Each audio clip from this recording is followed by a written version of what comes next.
Hello everyone, welcome back to my YouTube channel. My name's Carl. I'm here with Kirsty today, and I wanted to speak about the 5 things that I learnt dating someone who can walk. What's just like a random thing about walking? Like, that you could be like, oh, I discovered this about walking.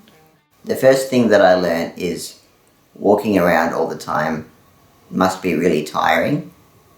Even if you want to go to the kitchen or go to the letterbox or even go over and grab your phone, you just have to walk there all the time. And it must be really annoying because I just sit there and drive my wheelchair and I can go for a walk to the shops and I can go, as fast as I want and I'm not getting tired. And poor Kirsty has to walk everywhere. So if she's tired, she has to walk, even if she needs to go to the toilet or anything, you have to walk there. And I think it's stressful. What are your thoughts? Yeah, I just don't have a choice, do I? And what if you're sick? You still have to walk around. I've got to get up, stand up, and walk. Must be really hard. It is.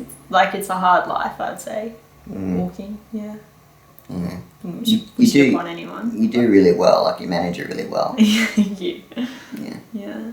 I'm proud of her for that. And I'm proud of all people who can walk as well. Because it's not, I'm assuming it's not easy.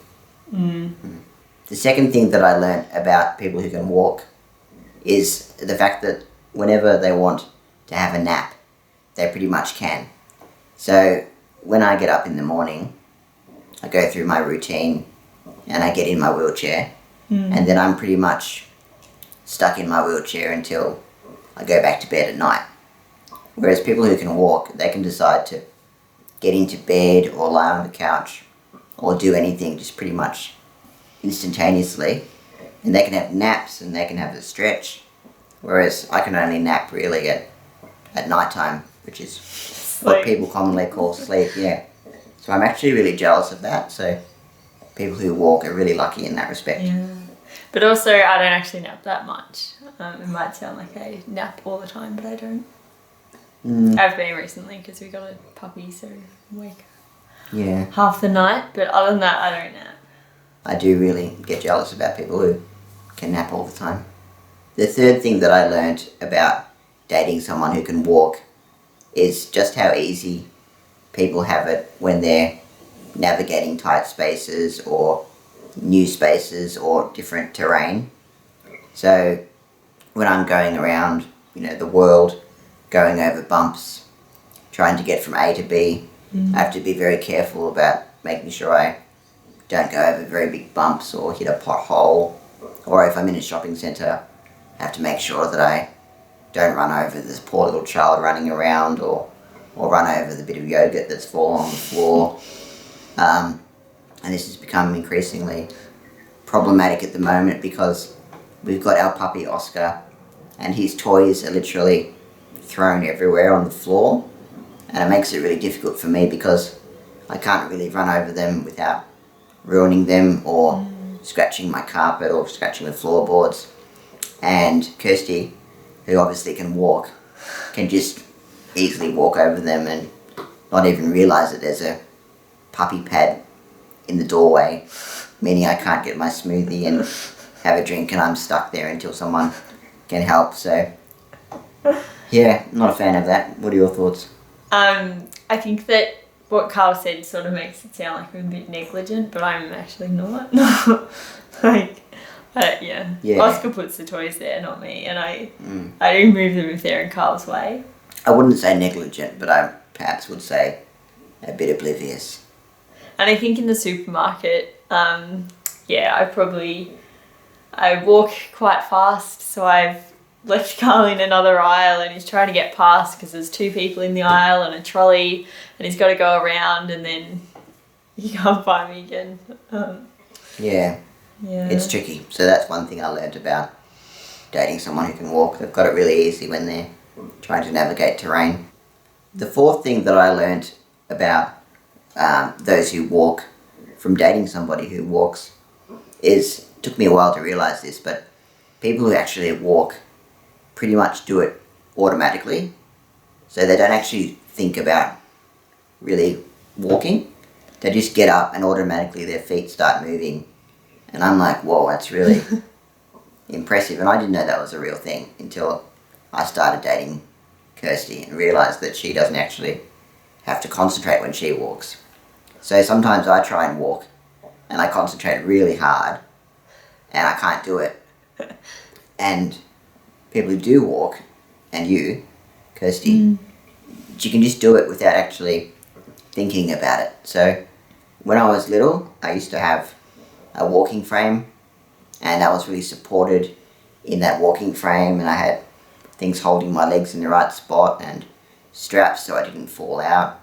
And I could kind of walk a little bit in that frame, but I had to concentrate so hard. So I thought people who were walking all the time were just really great at that. And they are, but now I realise they do it automatically. So is that true? Yep. Any more detail? Or? No. So you actually Like you get up. summarised it. You get up and walk without Yeah. thinking about it. You just kind of. Yep. So if I said, "Can you go get me a coffee, please, from the kitchen?" you wouldn't really think about walking. You just do it. Yeah. Like I would think about where I'm going. You know, like I obviously I don't just start walking anywhere, but like I would think I'll walk to the kitchen. Like that I want to go to the kitchen, and then I would do it. Blows my mind. The fifth thing that I learned from dating Kirsty, aka somebody who can walk, is the fact that she is so lucky that she can go up and down stairs, mainly going downstairs, because when I need to go downstairs, obviously I can't because I'm in a wheelchair, and in buildings they always say, if there is a fire, please take the stairs, obviously to evacuate the building, and that makes sense, but obviously I can't take the stairs. Those who walk can. And it says don't use the lifts. So I don't know really what I do. Do I just kind of sit there and hope that the fire gets put out?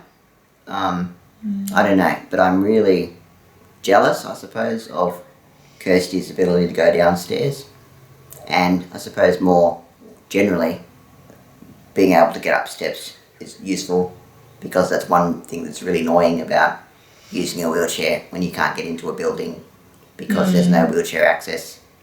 But also the fact that if there is a fire, Kirsty is statistically less likely to die than me, which is a benefit.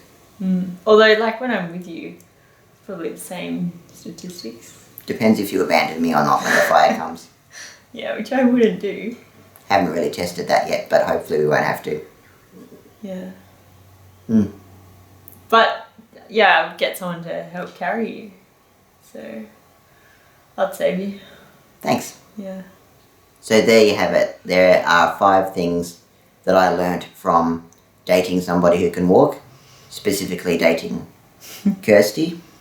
That's pretty much the end of the video, but I've been told I'm terrible at doing my video outros, so I'm sorry about that. So what I'll do in this case is I'll get Kirsty to finish off. But yeah, thanks for watching.